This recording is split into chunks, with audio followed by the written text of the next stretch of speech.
Evet arkadaşlar, bugün OYTC serisinin son bölümünü çekiyoruz. Şu an 5 saat 4 3 2 ve bitiyor. Şunu öldürsem çok iyi. Hop, işi bitti. Evet, öldürdüm. Adam var mı yok mu diye. Kendimi sıkıntıya atmak istiyorum. Şöyle burada pusacağım.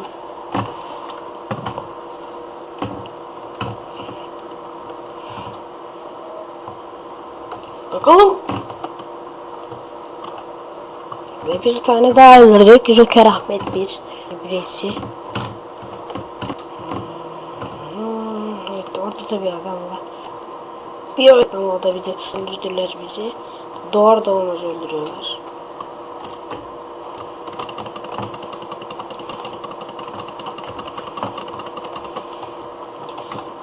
Öldürdük. Bir tane daha kişi öldürdük. 5 kişi oldu şu an, 4 hakkımız var.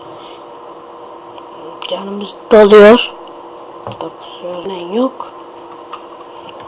4 reis tutan. Benim 76 çağırır. Evet, bir kişi herhalde combo 1.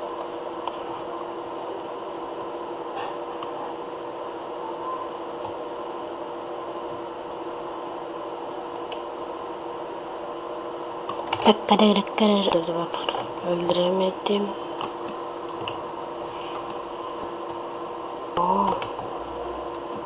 O kafamdan geçti.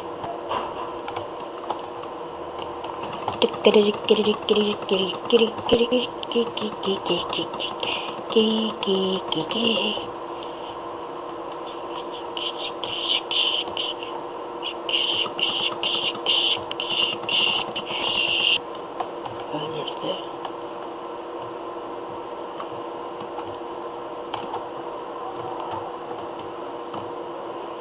Dengere.